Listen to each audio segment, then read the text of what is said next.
Now that we know ionic and covalent compounds, you want to compare them. So characteristic type of element, your ionic compounds will be a metal and a nonmetal or a polyatomic ion as either or both. Your covalent molecules are two or more nonmetals. The bond formation, the electrons are transferred in ionic compounds. In covalent molecules, remember the electrons are being shared. The representative unit, or what you call it, ionic compounds, you call them formula units, and covalent molecules, you call them molecules. The physical state at room temperature, ionic compounds are solids. Covalent molecules can be a solid, liquid, or gas. Melting point is generally high for your ionic compounds. Covalent molecules can range anywhere from low to high. Solubility in water, ionic compounds, they're going to be very soluble. They really want to dissolve in water. Covalent molecules, again, ranges low to high. Conductivity in aqueous solution, ionic compounds will conduct electricity in solution. Covalent molecules, very low to no conduction at all. When writing formulas for ionic compounds, you look up their charges, make sure the net charge is equal to 0. And you use the subscripts to make sure you have to indicate multiple ions, and then don't forget to not change the polyatomic subscripts and put those polyatomics in parentheses if you have more than one of them. For covalent molecules, writing the formula, you're just going to look at the Greek prefix in the name, and that tells you how many of each element. If there is no Greek prefix, you know there is only one for that first element. When writing the names for ionic compounds, you're going to put the metal first, nonmetal second. If the metal has multiple charges, you need to figure out what the charge is by crossing up your subscripts and checking the negative. And then indicate that charge as a Roman numeral. The nonmetal suffix changes to "-ide" at the end.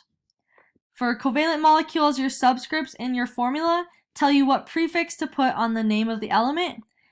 For the first element, you don't need to put a mono on it if there's only one of them, and you always change the second element ending to "-ide."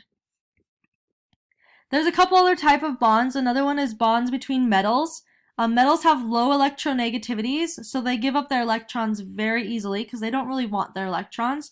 So those metal cations kind of loosely share electrons, but no two atoms are specifically bonded together. So in this case, you just have cations surrounded by a sea of electrons that are able to flow between the ions.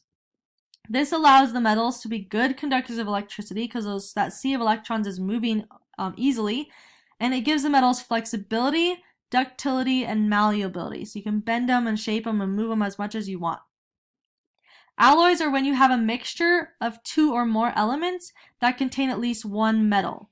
Often you have two or more metals.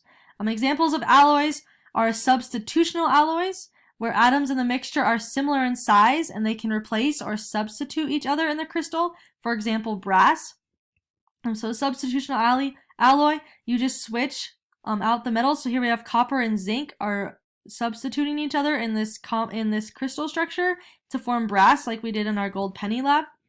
And you also have interstitial alloys, which is atoms in the mixture are different sizes, so the smaller ones to make the alloy actually just kind of fit between the gaps of the larger ones. For example, steel is an interstitial alloy. Here's a couple more alloys just for your curiosity to look at the different things and what you use. You can see sterling silver, white gold, steel. Those are common ones that you probably have heard about. So alloys are just kind of a thing to remember. When it comes to this very first slide with these filling in this table, this is something you probably want to have memorized or know or put it somewhere for your test because you will want to be able to reference these things here.